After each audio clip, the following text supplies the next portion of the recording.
Welcome to the Nordic Mythology podcast. I'm Daniel Farrand, owner of the company Horns of Odin, and I'm joined, as always, by Dr. Mathias Nordic.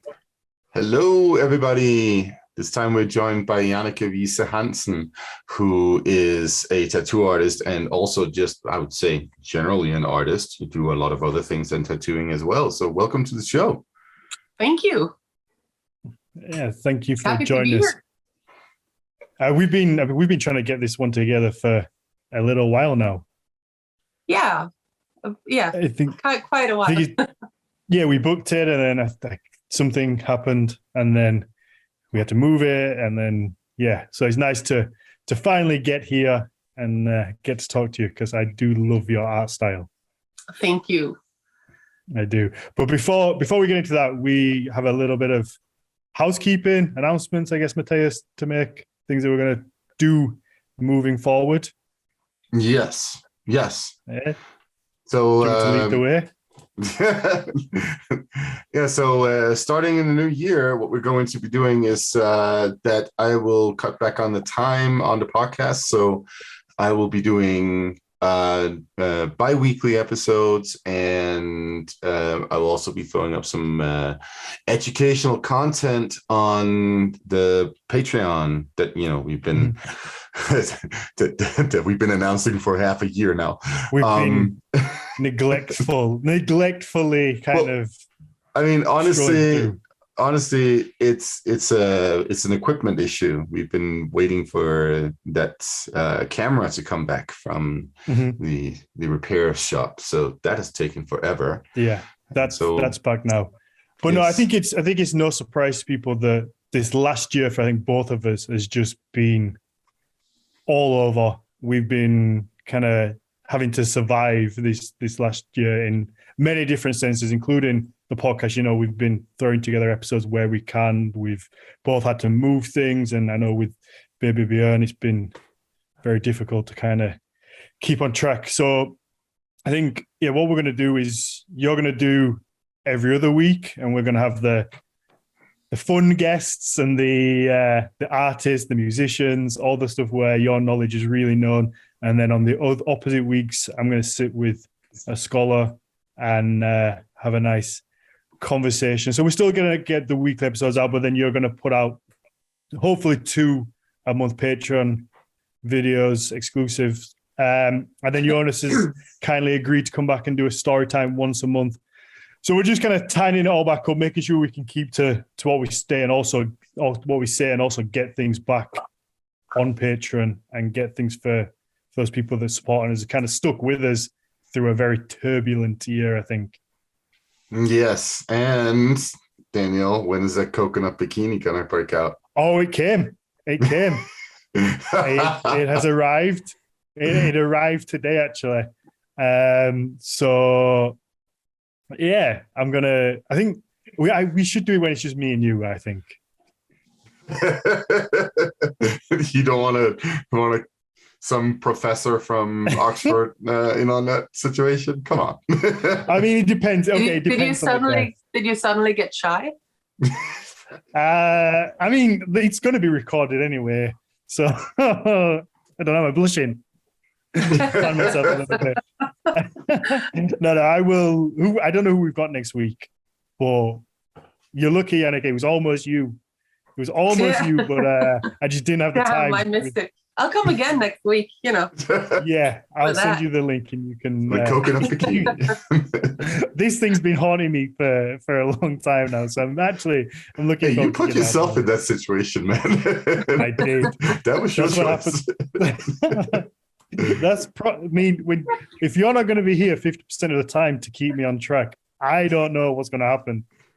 I can put myself in all sorts of situations. Well, that'll be interesting. It will be. No, it will be. Yeah. So that's kind of what we're going to do moving forward. Obviously, as things change, hopefully you get a little bit more time and we can pop back in weekly. But it's just a case of us having to do what we have to do for now, and then things will always change. Yeah, I mean, having a kid is like a big time commitment. That's my primary issue here.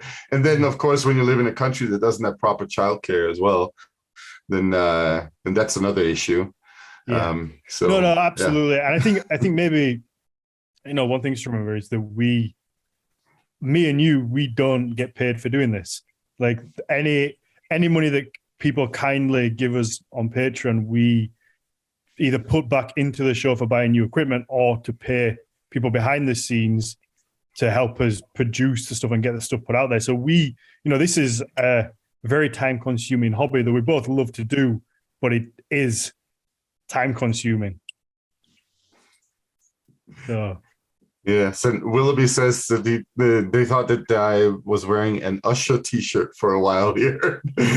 Oh man, that's depressing, man. The same. So close. Oh, Willoughby stole my joke because as soon as I saw that T-shirt, I've been saving that for the right time because it does look like it was an Usher T-shirt. I was like, we've done it. No. This is CD legendary Norwegian black metal band Ulver. Like, come on, guys. And Jannicke made the art for it, or some of it, right? Yeah. The logo itself is made by Tanya Stern, who also worked for Dark Throne and Bursum and a lot of other bands. But they wanted to make it more Nordic, so the knots work you have inside, I added, 25 years ago, maybe. Yeah, there you go. Oh. So is that in the actual writing, or is that in the part of the T-shirt we can't see? No, it's in the writing, the logo. If he gets a little bit closer to his camera, you can see there's like knotwork, almost like Celtic knotwork inside the letters. Okay, now I see it. Yes, okay. What I had added to it. Oh, so we spoke about this a little bit before. You've done quite a few band logos. Yeah. I started, I've been tattooing for 27 years, I think, 28, 27. And I've been doing logos and artwork for album covers and T-shirts and stuff for about 30 years for different black metal bands. Like Immortal, Enslaved, Bursum, Orcustus, Ancient, Galsvird, Death Cult. The list goes on. Satyricon. The first album cover for Satyricon I did, but it's a horrible horse on it, so I hate to admit it. And I'm happy with the first Bursum album, not the second one, but it's 30 years ago. I wasn't drawing that well back then, so. Oh, yeah. No, nobody can hold you to that. So, let's go, mate. Did the Nordic, was the Nordic thing always there, or did that kind of come as a part of doing the band outwork? Because obviously these the two things are very much linked. You being Norwegian as well. Black metal is obviously in your veins. Yeah, true.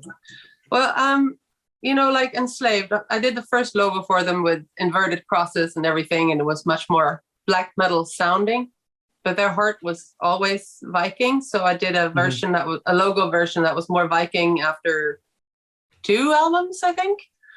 Okay. And then they started to have their lyrics translated by the father of a guy in Old Funeral, where a lot of the metal guys started out. So they turned more into Viking after a while. I've always had an interest for Nordic mythology because my extremely Christian Sunday school teacher and Girl Scout teacher at my elementary school, poor thing, she was reading to us when we were having lunch, and she was reading a lot about the Viking, like little slave children and how they made it in the Viking world and everything. And I think she wanted us to be Christian, but she made a bunch of Vikings, I think. So, but it's been since I was like a kid, Viking stuff has always been really nice. And the art, of course, is incredible.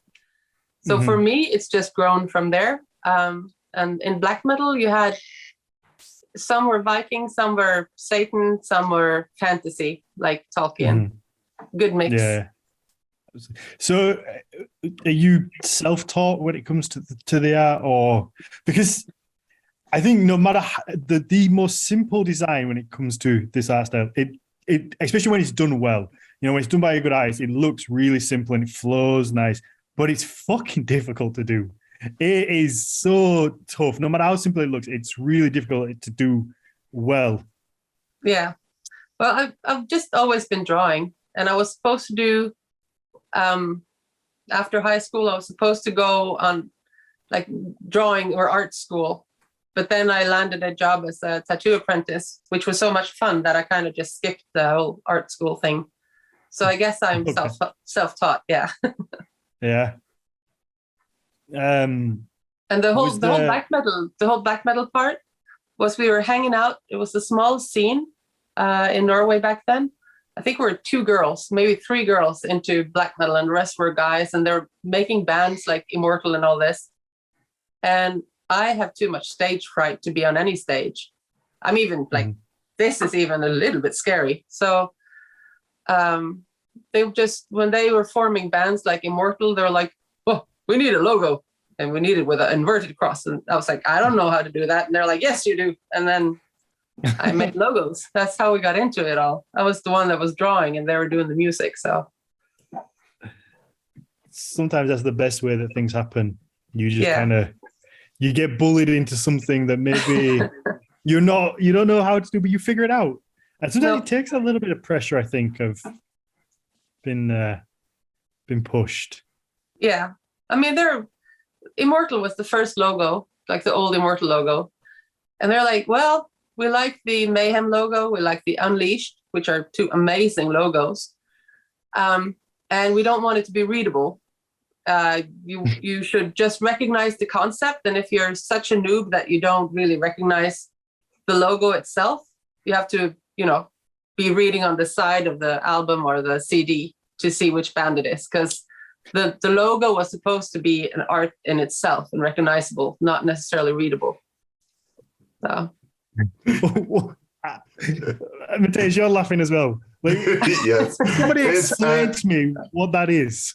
Well, it's just the black metal scene. It's like, oh, we're so exclusive and mysterious. Oh, but we were. Oh yes, absolutely. Not more. Oh, I remember the 90s.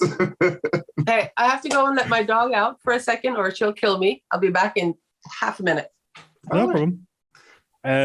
It's one of those things, because I'm not a huge black metal fan, but whenever especially like at Midgard, when you're looking at the poster and these bands with these things, it's like it's the band name, but I don't fucking know what it says. It's illegible. But obviously, like you said, if you know the band, you kind of the logo, and you're like, oh yeah, that's Anthrax or whatever. I don't know.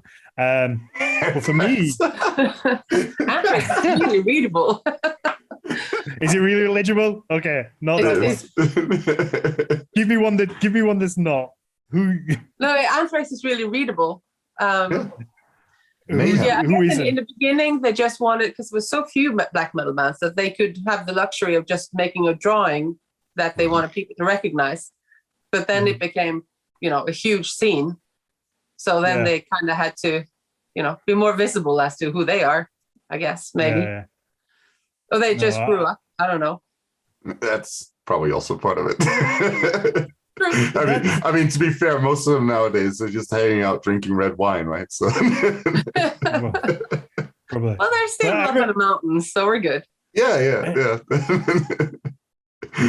I remember there was a few times, again, at Mega Sport, where there was a band playing, and I had to ask Alyssa or whoever was like, "Who's this? Who's playing?" And she's like, "Oh yeah, so and so." I'm like, "Do they hate new listeners? Because you're at a festival, someone like me that doesn't know, I might go and really like the band, and then I'm like, look at the piece of paper there, and I'm like, I have no fucking idea who this is. No idea." Yeah, Jimmy in the chat rightly said that a lot of them look like a spider's web, which I think is pretty accurate. Or a bundle of sticks. Or a bundle of sticks, Yeah.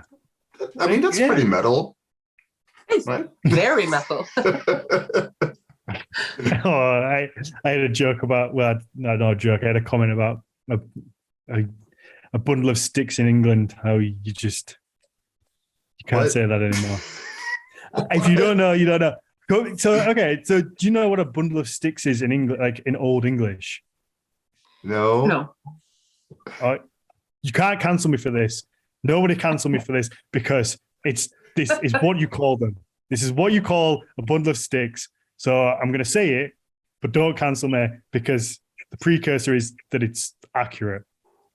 So a bundle of sticks. Are you sure you want to go down this path? Okay, no, it's true though. Okay, so a bundle of sticks in English is a faggot. Like, that's just what it is. That's what it is. It's just a thing. That's what it is. And when you mentioned a bundle of sticks, I just for some reason took me down that thing. I don't know where it comes from. I don't know the reason. We're so canceled now, man. No. Ron can edit all this. Ron can edit all this out. I've heard a bunch of different theories about why it's called that. I don't know. It's just one of those. I'm sure some linguistic experts somewhere must. There must be. You can have them on next. They can explain the whole expression. Yeah, I'm sure there's not, something there. No. And then we can get canceled twice. You can't cancel me for something for something that's just true. That's just what it is. It's just true. It's not in existence anymore. No one uses it, but it's just like an old thing. Same with like the way that we call cigarettes. Like, people say I'm going out for a fag. It's weird. I don't get it. I don't know where. Sander is just in the chat telling us that that's because of the reference to the bundle of sticks, and you know what? Really? Like, yeah, and it's so hilarious because you know how European English is much more like English than American English. Like, as a Norwegian, you know this, Jannicke, right? We learn British English, right? So I have at times made the major cultural faux pas of coming of here in America, of like asking somebody for a fag, and people were like, "What?" Oh, right, yeah, that's not what that is. It's so problematic now. But when I was a kid, like, that was just what everyone called a cigarette. Yeah, like, that's just what everyone called it. But you don't hear it anymore, really, because it is problematic. It probably does have some sort of negative connotation to it as to why it's called that. It must do. It must have something somewhere. Probably. I guess. Yeah. But it seems to be a dying out thing. But isn't language interesting? That's what we just learned. I went to high school in the States, north of Seattle in 89, 90, I think. And I was coming over there with a British English, but there was a lot of differences, definitely. Mm-hmm. I did have later, I'll make it short, but I had a silly story and close to death encounter because of one word. So, okay. I'm really, that is more Norwegian English though, but in Norwegian, hair is hår. And I'm a sucker for long hair. And me and a friend were at a biker meeting in Anacortes, north of Seattle. It's a huge biker meeting with 15,000 Harleys and everything. And we were walking around drinking beer, looking at bikes and looking at people and talking Norwegian to each other, and everything was fine. Nobody understood us, talking about the butt of this guy or whatever about this woman. And at 7:00 in the evening, we went into a bar to have some more beers.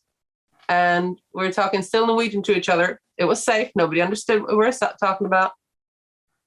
And a neighbor of my dad sits down with us, and she's American. So we started talking American to her, a little bit Norwegian still, and we were kind of getting buzzed. So we're fucking up our language, kind of. And you had two Bandidos members walking in, and they had their girlfriend, or one of their girlfriend with them, and she had this beautiful hair going down to her like kneecaps. It's really, really nice. And of course, I'm like, getting up, pointing at her, saying, "Oh, look at that whore." And my friend, her eyes started twitching. She's like, no. I was like, hair. Oh, fuck, hair. Oh, I'm so sorry. And I sat down and I was like, okay, I'm going to die now. And my whole life just passed. They were walking into the bar right next to a set of speakers. I'm so lucky, because I don't think if I got up to, two members of Bandidos pointing at one of their girlfriends saying, look at that whore, I don't think they would go over and say, hi, are you Norwegian? Did you mean hair?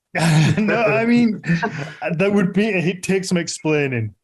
Yes. I don't know if I would get the time for that before some fist came, crashing into my face. I don't know. But that was a close call. She had really nice hair. I thought somebody was in Bellevue or somewhere. I just saw somebody commenting up there. Oh, okay. But we'll see. That's a lucky escape. I mean, I'm sure I've probably done things like that. I remember doing it once in the cinema, but I can't remember what it was about. I was talking to my friend, and then it just, because it's really loud, and then there's a quiet bit, and I remember saying something and being like, just wanting the earth to swallow me up. Matthias, I know you've probably said something at some point. No, I've never said anything stupid in my life. Come on. No, never. And if you ever do, I write it down in my little book that I've got just so I can remember it to bring back up on the podcast at some point. It's a rarity. I'll get him later. Okay, let's talk about your tattoo style, because I love it. And if anybody doesn't know or hasn't seen it, what's your Instagram, or what's the best place to check? Is it just your name? It's just at Jannicke Wiese-Hansen, my name. Okay. Yeah, please pause the episode and just go and look at the tattoos you do, because they have it's Nordic artwork, but with, and I guess a wood. Yeah, you probably know how to describe it much better than me. I just call it wood carving tattoos. We have so much wood carved art. Like in the stave churches, we have these doorways or portals that are amazing artwork with wood carving. It's so detailed, and it's so it's like Viking style patterns, and it's really, really amazing to go and see these old churches from 1100, and they have these amazing details still. And my dad has always been into wood carving, and I've always loved it, but I have too much tendonitis in my hands after a silly job as a washing lady when I was 18 at a very stupid pub. But and I can't do real wood carving, so I need to carve skin instead, I guess. And that's where I ended up. It's really how I got into that style. It's really coincidental, because I've been tattooing for, soon it's going to be 30 years. And I started out trying to be a potato, as we say it here. Like, you can use it for everything. So I was doing black and gray and color work. I was doing portraits or new school or whatever. The first 10 years I was tattooing. And then actually I know of Valdruna. His brother came in and wanted a cover up of an old school thing he had. He wanted a Norwegian kind of wood carving over it. So I was like, okay, well, I'm a potato, so I'll do that too. So I did that. Then I had the same month, I had a guy coming in. He wanted some details from a big wooden clock that his grandfather had carved. And I did that. You did say clock there, right? Yes. Okay, because that's with the L. I might just be, just your accent, but for a second there, I was a little bit this got interesting. I sat up in my chair for a second. It's still very not interesting. Well, Dan, don't you have a wooden cock at your house? Come on. You know what? I always think this. Okay, so do you think there must be wooden dildos out there from way back? Yeah, of course. I'm sure. So they've just been the stone ones from the Stone Age. Oh, really? Yeah, there's like a 38,000-year-old stone dildo that's been found somewhere in Central Europe. Oh, Had to Are be you Europe. Googling it now? It's like, no, I forgot that I do have this bottle opener right here, which is I completely forgot about that. Thank you. All right, so you do have a wooden cock in your house. I forgot about it. I actually do have one sat right next to me. Yes, it's a bottle opener. I mean, I feel like the wooden cock part is excessively big for what needs to be for the bottle opener. They've gone oversized on the member part. Like, it doesn't have to be, it just feels a bit awkward sometimes when I'm holding it to open a bottle. Are you intimidated by the size, or what's happening? I'm a little bit like, ooh. I wasn't going to go there. Like, this is feels that unusual. kind of podcast. You can if you want to. All right, let's get off that topic. Well, Because I'll say something. Okay, well, I can continue with just saying that it was a clock. And then later on, a guy came in and wanted both his sleeved wood carved in the Hilesta portal style. Okay. And then I was, doing so much of the wood carving and loving it so much that I was starting to post only that and get specialized in it. And people started discovering that they could get it, which was a win-win because I could do it all the time then. And now that's 98% of everything I do is the wood carving style. So I'm really happy about it. Do you know of anybody else that does? Because I've never seen it before. Until I saw yours, I was like, fuck, this is... I love things that are different. That's why I have a cock bottle opener, because I just like things that are a little bit different, a little bit kind of not the same as everything else. And I'd never seen it before. No, I haven't. I mean, I've seen some people do it, but not as a style, like doing that all the time. But kind of a specialize lot of people in Norway will have the wood carvings from different stave churches, and they'll go to different tattoo artists and everything. But I guess I'm the only one who has the style continuously or whatever. Yeah. And I also I do copies of different portals. Oh, my dog needs all the attention. Jesus Christ. But no, it's okay. But I have that's what happens when oh God, you're having attention somewhere else. But yeah, that's it. No, Cocker Spaniels are known for needing attention. They're real attention seekers. And Rocco's the same with me. Like, if you can be doing nothing all day and she'll just sleep, but as soon as you're paying attention to something else, they're just like, okay, what about me now? What about me? Yes, and that's a good proof of that. But I also design, if people like different Nordic mythology, like Nordic myths, I also design that in the old wood carving style. So I'm not like just hung up on the portals of the same churches. I do a lot of if people come to me, they're like, they want a tattoo on their lower arm, and I ask them what their favorite myth is, and we design something out from that. So, oh, nice. And I'm having a blast at work, loving my job. So good. That's what we all want. Yes, that's what we all want in life. Because I think I guess for me, before I saw your artwork, like I'd seen a bunch of portals from the stave churches and loved the styles. But I guess if I was ever to incorporate that into a tattoo, I always just kind of thought, take the art, but then make it almost like a traditional line drawing, and kind of use the portals in that way to have a tattoo. I never really thought of doing it in that kind of wood effect, which is very effective as well. When I do the woodwork, when I do the lines, they look like a drunk 8-year-old did them, because they have to look organic and cracked and everything. And I always warn my clients that, I'm doing line work now. It's just going to take like 20 minutes for a big piece, because I'm just doing help lines. But they really look like a drunk 8-year-old did them. So it's nice to warn them in advance. I know how to tattoo. No, I get it with Sean. Yeah. Like Sean, I've got a big Thor mask on my stomach.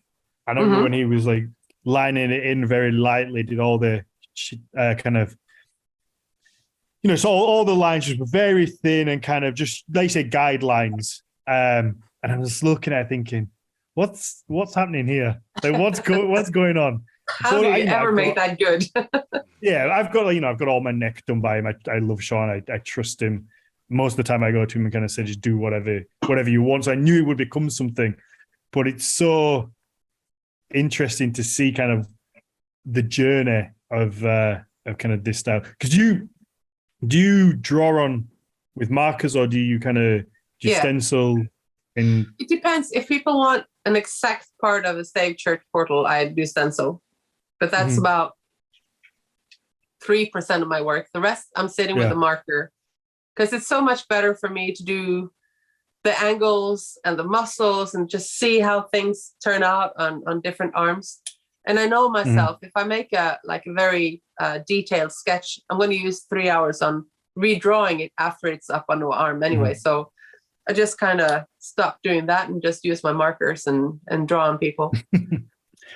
Yeah, that's and Mathias, I know you've had a bunch of tattoos, and that's like one of my favorite parts of getting tattooed by like Nordic style. And I'm sure it's the same thing for other art styles, but I've only experienced it kind of with this kind of community genre, art style, whatever. Like just that seeing somebody with a marker drawing it on, and almost again like the mess of different colored Sharpies being used and it kind of starting to grow and looking at it thinking, what's this? Where are you going with this? What's this going to be? But then again, like the skill of it, following the muscles, following the body, and just the skill of just being confident enough to draw it straight on, because I've had tattoos from other tattoos from just kind of like normal things, and it's always stenciled on, so they've got the very crisp, clean lines to follow. And less error for mistake, I guess, because it's been checked. It's something that exists in the universe, and they're just kind of like, they've been asked to take it, make it into a stencil, put it on someone's skin. If there's errors, then that's kind of on whoever's given them the design, really. But whereas with you guys, especially when it comes to knot work, it's, there's a lot of concentration that has to go into it. That's true. The over and under and over and under, and it needs to be over and under the whole time. Kind of could give you nightmares, pleasant ones, but I don't know. I always, if I start a whole arm, I know I'm going to use a lot of hours drawing, and I just take one fee for the whole thing. I don't charge per hour, because that gives me for the drawing process. I mean, because that gives me freedom. Because if I need to draw for 5 hours altogether for a whole sleeve, I don't want the client to feel that he's paying for me being like, I don't know, maybe this, Yeah, it's a lot of drawing, but I really love that part. Because it fits the arms a lot better than stencil most often. No, I think that's important to remember as well, because I think I can't speak for everyone, but I know certainly if you do charge hourly, the price can seem quite high.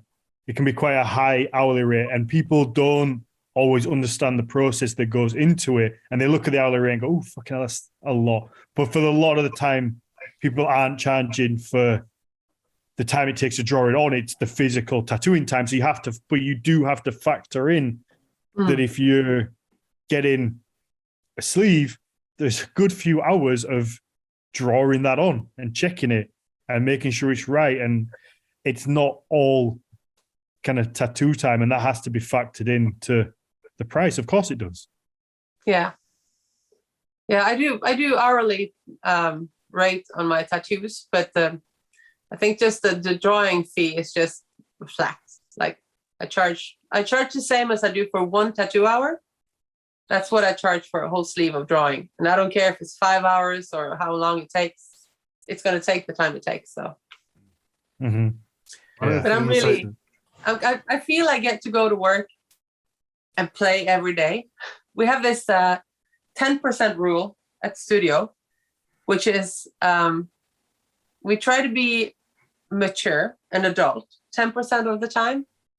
In like the 24 hours we have in the day, 10% we could get to buy vegetables and dark bread and pay our bills, and then 90% the rest of the time we just kind of fuck off and have fun, which is most of the day we're working. So that's how I approach teaching too. Oh yeah. 10% serious, and the rest is just nonsense. Nice. What do you teach? Nordic mythology. On what level? University. Nice. He knows fun. a thing or two. Yeah, he knows a thing or two. Yeah, I heard. he knows some stuff. No, but okay, what is it specifically that you teach? Me?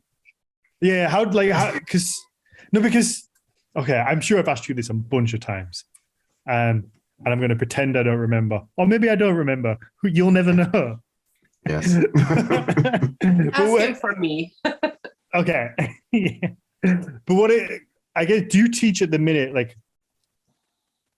at university level, do you cover like the broad subject of all Nordic mythology, or do you kind of focus in on one area? And then what is your area of specific speciality other than volcanoes? Other than volcanoes, my area of like my specialty is not volcanoes, dude. My specialty is the actual texts. The actual texts that Nordic mythology has been written in. So Snorri Sturluson's Edda. I thought that, but I'm sure I asked you this. I'm sure I asked you that before, and you said that it wasn't that. And that was so far in my mind. I was like, okay, I think maybe I confused it as the text as like saga literature. The saga literature is considered a different type of literature, but I'm also a specialist in that. That's also part of my. Okay. So if you want to if you want to narrow it down to sort of like a theme, then I am a specialist in medieval Icelandic literature, right? So that includes the text on Old Norse mythology. Okay. It includes the saga literature. It also includes a bunch of Christian literature, and all this stuff that's been written in the medieval period. The runes too. Yeah. That's really cool.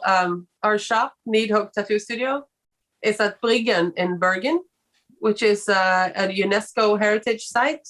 So if you get like, I don't know, a fridge magnet from Bergen, my town, that will be probably Bryggen, where we are. It's a lot of neat houses in the waterfront, and then it's really old. Our building is I have one of those. Yeah. For one of the 1,000 times I've been to Bergen. Right. Like our house is from 1705, and the buildings all over, like basements are from the 15th century, and it's really neat. And it's I think it's the biggest rune find in Europe, at least. Whenever they because they have to raise the houses a little bit because they're sinking, and they renovate them, and they find rune sticks and everything underneath, like in the basement and the clay and everything. Oh wow! And I think it's Europe's biggest rune find. Like medieval runes are right there. So you have the Bryggen Museum. You find rune sticks with different things in them. Like it can be kind of 6 eggs, a can of milk, almost like they rune down what they're going to buy. Like a shopping list. All magical. Mm-hmm. You can see rune sticks where people have probably been rehearsing writing runes, and then they get a wrong thing, and then they have to start over again. And it's some of those rune sticks. One of them is like, who bummed who in the butt kind of thing. Really, really interesting rune find in Bryggen.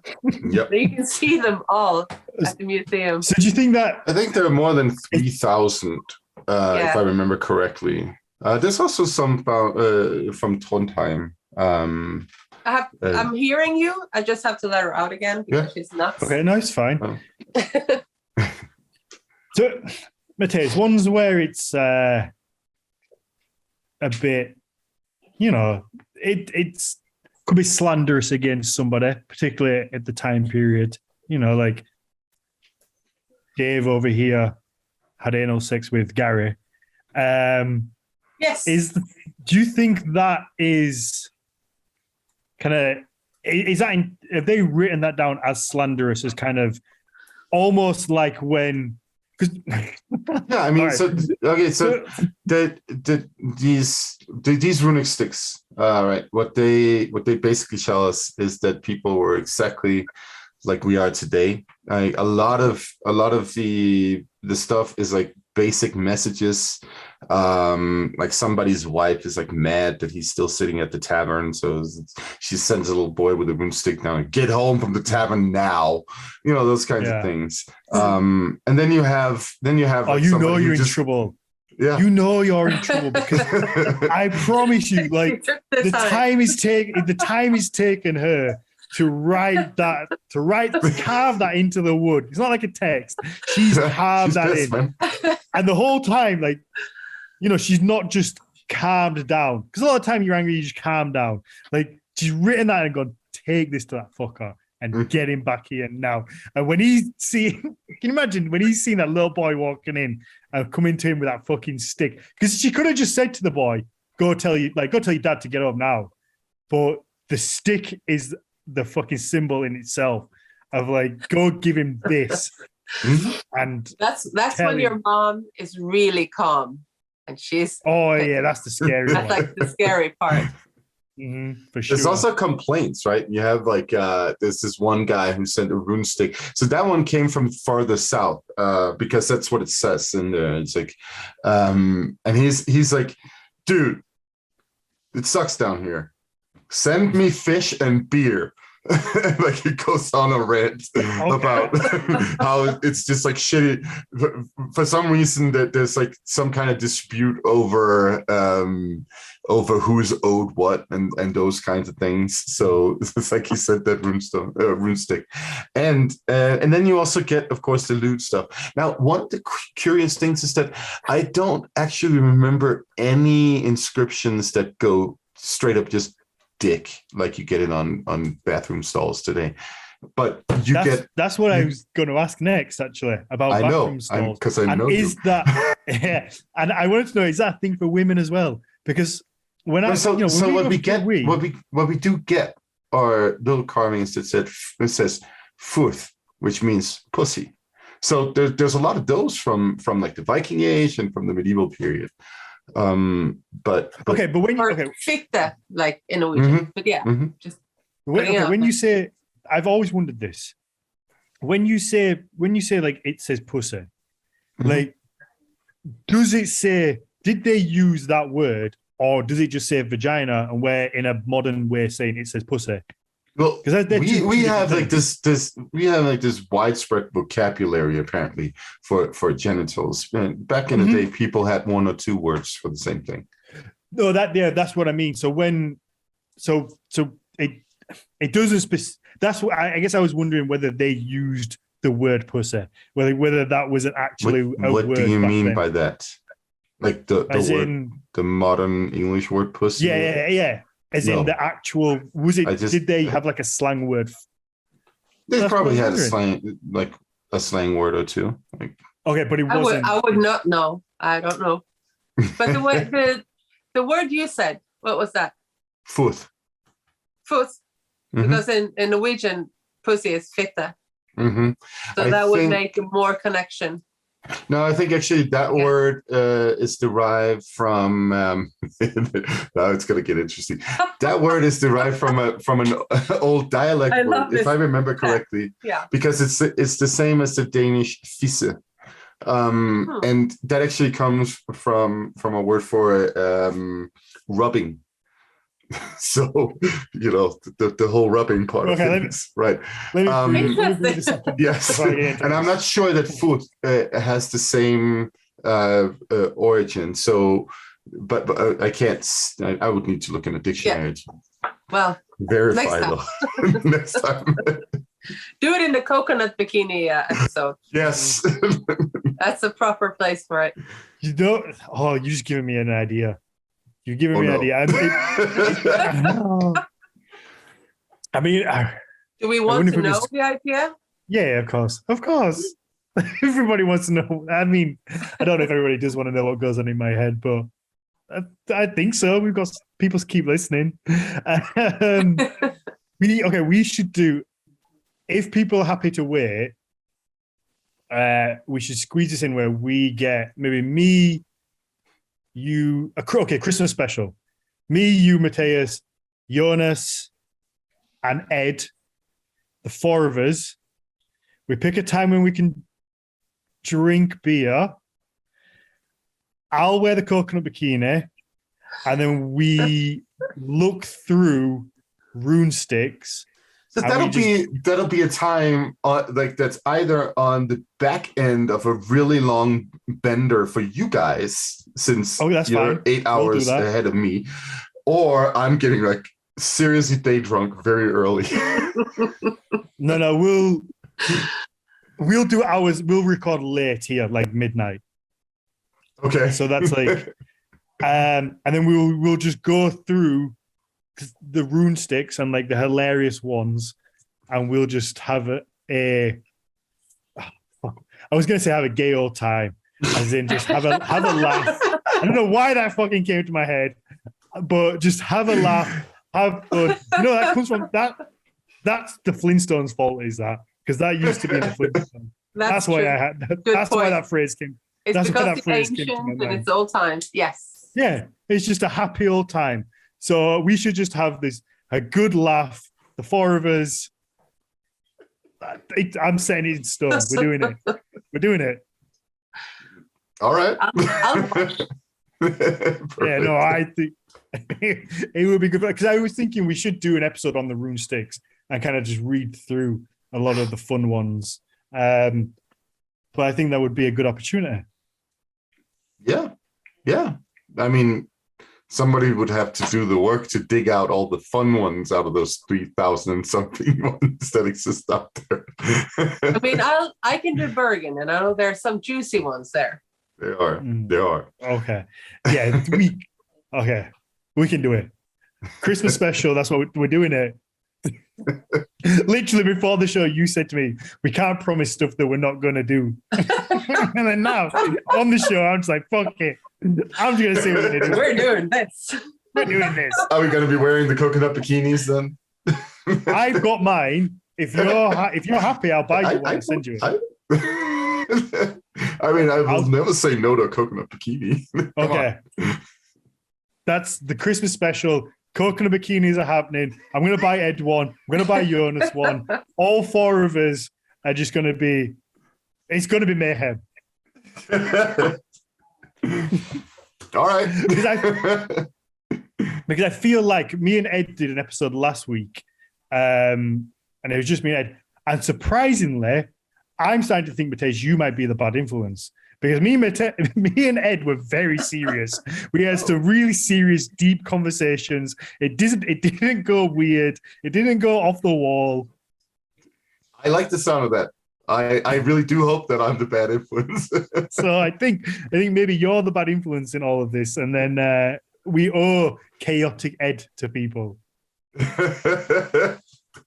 Yes, we do owe chaotic Ed to people. We do. We do. Oh, I love this podcast. We just who knows where it's gonna go. Oh, and Kim sent me a little private message as well saying, "Don't forget Alexander Drummond."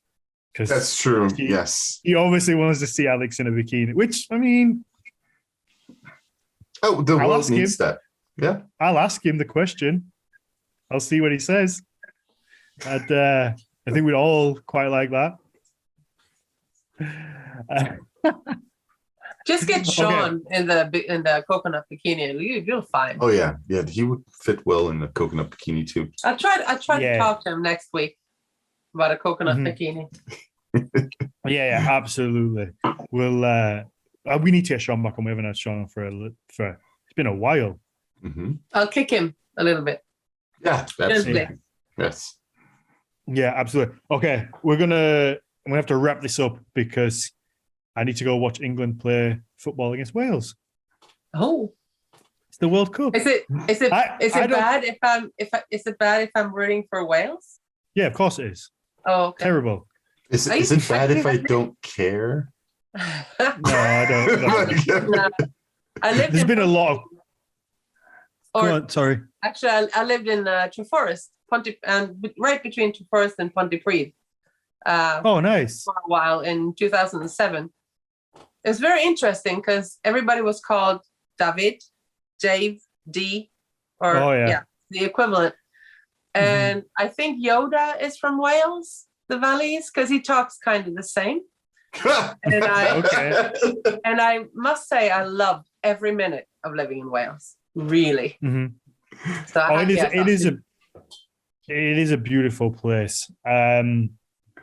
See, when I was younger, the naivety of young Daniel was all the home countries like England, Ireland, Scotland, Wales, we all support each other because I was naive.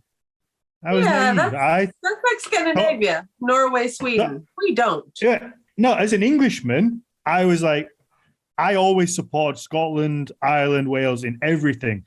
I wanted them to do well until when I was like 18, I was seeing a girl that went to Cardiff University, and I went to visit her, and the World Cup, England, it was when England won the Rugby Union World Cup, and I think I was there for 2 of England's games, maybe against like France and 1 against South Africa, and the Welsh people went and bought just like South Africa jerseys, full playing jerseys for like South Africa, for France. And those jerseys are not fucking cheap. They're like £100 a pop. So they were buying all the stuff for the opposite team just to support anybody. Getting my dog. England. Just continue. And I genuinely, from such a naive place, even at 18, I was like, this is insane. I can't believe that they hate us this much, in whether it's genuine or just in a sporting capacity. I couldn't believe it. So now I'm like, fuck yeah, I hope you lose to everyone. Hey, I totally think people should get better hobbies than that. Like, you could have like a little garden patch in your backyard and you could farm instead of like national competitions. It's almost the same. you could, but I couldn't imagine spending my hard-earned money on just the dislike of somewhere else. I mean, like, yeah, exactly. I don't like it. You could put all of that money into growing vegetables, man. I mean, we all probably should, to be fair. Just saying. We all probably should. And on that note, Mathias has fixed the world with everybody grow vegetables. Yes, I am going to fix the world with everybody growing vegetables. That is happening. Absolutely, go. I don't know if you're ending it now to go to see your game. Oh, I am. Yes. Yes. I'm just going to say really quickly that I started out as doing black metal logos and artwork, then went into tattooing. Through the tattooing, I got the offer of making coins for Isle of Man and the UK, like memorial coins celebrating the Viking history of 400 years in Isle of Man. Really cool. And do you have any of those coins spare? Because I love a coin. Yeah, I have them here. I got the collection, even a kilo coin, and it's like, I don't know, it's a murder weapon, really. I could kill someone with it. It's a kilo. It weighs a kilo. Wow. Don't say that. Don't let anybody know where you live. The price of silver is going up. Yeah, this big, and it's like this thick, and I could kill someone with it. Wow. Okay. But it's a lot. It's 25 different coins, silver and gold. And all the sketches that I made had to be approved at the Thing in Isle of Man and at Buckingham Palace. So wow. In the beginning, I was like, I don't have really time for anything. And then the people was like, well, we'll tell you about this. And then they mentioned Buckingham Palace, and I turned into a little princess, and I was like, okay, I'll do it, of course. So I've done all this stuff, and it's so interesting to just see where I started off with black metal and Satan and all that stuff, and ended up at Buckingham Palace and coins and stuff, and the tattooing in between. Just wanted to just mention that in the whole, of course, in the whole episode, because it's kind of interesting. Mm-hmm. Isn't it fascinating? It's really fascinating. Yeah, the journey that life takes us on from one of those literally, you don't know where you're going to end up, because if someone has said to me, 16-year-old Dan, that I'm going to be the owner of like a Viking Nordic lifestyle company and doing a podcast with Mathias and having really interesting people, and I'd be like, what? How the fuck am I going to end? Like, what did you smoke, bro? Yeah, I'd be like, what's going to happen in my life that takes me on that direction? Like, it just would never have been a thing. And all the fascinating people that I've met, Mathias, what are we on now? Like 130 episodes or something ridiculous? I'm getting like that. Close to 140. Maybe. Yeah. I stopped counting at 100. we have Needhug, the tattoo studio, and we opened a Needhug gallery where more of the artwork that we make are sold, and it's still at Bryggen. Oh wow. And my dad is part of it, and he makes pegs, like hooks, kind of in wooden, like he makes little Viking faces and runes on them and stuff, and it's really cool to have a project together with my dad. But in the 90s, when I was a bouncer at a rock pub and a tattoo artist traveling around, he told me to get a real job. Who's got a real job now, Dad? Yeah, but I have carving your pegs there. Look at me. But next year in Norway, for half a year, the National Library is having a black metal exhibition, and me and another guy is on the board of it, just to quality ensure all the black metal stuff that they're showing and stuff. And every time I mention, making sure no one can read it. Yeah. That's it. No, but every time I mention the National Library to my dad, he's like, and I'm like, yeah, you didn't think that when you were telling me to get a real job like 25 years ago, did you? And he's like, oh, you're right. Yes. Don't forget to tell him Buckingham Palace as well. Yeah. Don't miss that out. Yeah, well, that one too. It's nice to go from Satan to, other stuff. Yeah, I mean, I'm sure there's just as many evils going in Buckingham Palace. Oh, did I say that? Sure. Oops. No, I'm sure your dad's very proud, and you should be very proud of everything that you've done. It's you have I always, like I say, I'm a big lover of things that are different and people who stand out amongst their field and their craft, and you certainly do that. It's easy, whether it's Nordic music or this, Viking art style, it's easy to fall into the place and just copy what everyone else does. But you very much, mind the pun, carved your own way into this. You have very much carved your own thing and your own style, and I love it. I can't wait to come out to Bergen and get a little bit of something to add to the collection. You'd be very welcome. And thank you. Thank you very much. Mathias? I should do the same. Oh, we should do it together. Yes. I'm bro there. Tattoos. Matching tattoos. Oh, fuck no. No. 300 patrons, me and Mathias again. See, this is what I was saying. This is what I was you're promising. That's good. Just throwing out promises out there, like wild promises. And you record it for the podcast while we do it, so we're good. Yeah. Well, okay, fine. You know what? Here's the deal. If we get 300 patrons, we both get matching tattoos of an Odin's scrotum. My face. on our butt cheeks. No, not my bum. Bum's gonna be sore. I'm so in. We have an artist. Okay. Oh, a wooden crotum as well. Imagine the splinters. Okay. I'll do it. When we get to 300. Really gotta sell that's cheaply though. 300. Matching. I mean, the alternative would be to get like wood carved cock. You're better off at the bum. Yeah. That does make sense. Pain wise, I'm just mentioning it.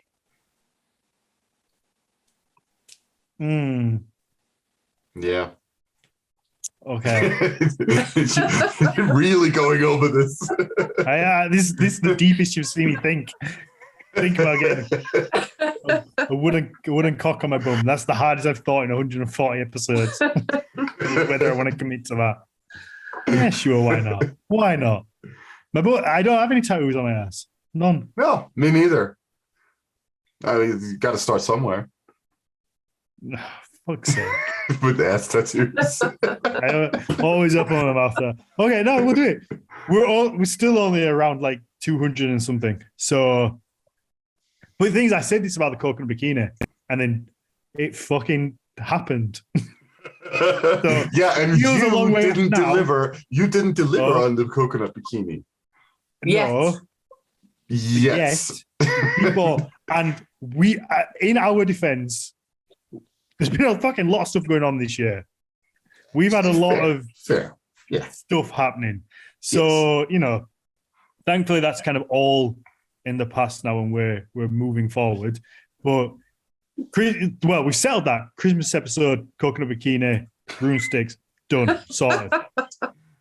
We actually have a special guest booked for Christmas who knows about that kind of stuff. Cancelled. No, it's not. It's not. I'm joking. It's not cancelled. Okay. I actually need to go watch football. This is I'm having too much fun. Go watch football. Mathias, Jannicke, let people know where they can find you, find the studio, find your tattoos. The studio is Needhug Tattoo in Bergen, Norway. And my Instagram is where I communicate with most travelers and foreign customers, and that's at Jannicke Wiese-Hansen or Wiese-Hansen. So it's really easy to find, kind of. Perfect. Mathias, let people know where they can find you. You can find me in this beautiful winter wonderland that I exist in. You're in Christmas spirit. Well, it's Christmas outside. I'm looking for mine. I haven't gotten mine yet. We have like this much snow now. So, but aside from that, you can find me on Instagram. Just like put in my name and you can find me on Instagram. And I do weird shit there. Again, okay. As we said, we've got big plans for the Patreon and for the podcast moving forward. If you want to see me and Mathias get wooden cock tattoos on our asses, help us hit 300. Help us hit 300. Wait. When did we get to wooden cocks? I thought that's what we got to. What was it? Well, I thought, fuck. Damn it. Is that not what we settled on? I think you guys need to come to Sacred Knot in Sean Perry's mini convention next week in Ludlow, or I can't pronounce it right. It's Welsh, but I can do this. I can do this. Wait, I can do it. Llandudno. Oh, that's almost sexy. Again? Llandudno. Nice. Well, get there I've just heard Sean say it enough times. Get there next week and we'll do good tattoos and record it. I can get there. Matthias can't, though. Yeah, I'm not sure I can make it. It's a 7-hour flight. Where are you in the States? I'm in Colorado. Okay. Deep in the Rocky Mountains. I'm coming to the Empire State Tattoo Expo in New York in May. We can record you doing your bum right there. Oh. Yeah, if I Okay, so yeah, May's feasible. We could probably get to 300 in May. My biggest problem is to go to New York. Is it the city or is it the state? Yeah, it's the Hilton in Midtown New York. Oh fuck no. No. We can buy some curtains and put out around so nobody sees that you're in there. It's not so much that; it's more like going to New York. I don't want to go to New York. Like the cities are not really my thing. Cities are not really my thing neither, but I just couldn't say no when I was. No, definitely does. Maybe this is also something that I don't want to pass up. Getting the chance to get a bum tattoo by a famous artist in New York. Maybe I can't pass on that one. I'm sure Jannicke would do something else as other than the bum tattoo as well. You could maybe get you can get. You don't have to get the bum. He has to get the bum. He has to have that. He can have something as well as that, but that is part of it. In addition. Okay, yeah, you can have something in addition, but maybe a giant piece around it that will kind of just like make it look like it doesn't exist. Or a big piece around it that accentuates it. Like a bunch of really makes it stand out. Yeah, like a bunch of arrows, just really being like, look at this. Nicely looking like as if they were carved in wood. All those arrows just going around, pointing at it. Exactly. Okay. No, I'm gonna. Like I say, if you can support us on Patreon, obviously we do like to set goals. 300 would be amazing together. We're a long way off it.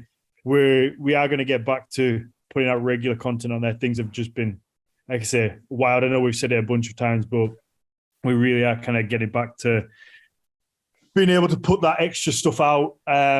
If you like the show, please leave us a 5-star rating, positive review wherever you listen to your podcasts. And obviously you can follow us on just at Nordic Mythology Podcast, whether it's Facebook, Instagram, YouTube, everywhere. And you can see our pretty faces, see the beautiful Jannicke as well. So thank you very much. And I will hopefully see you in Wales in a few days. I hope so. That would be very, very awesome. I think it's going to be a great week. It's so many artists gathering. Oh, I bet. I'm going to have to come down and make the journey. So perfect. Thank you. Thank you very much.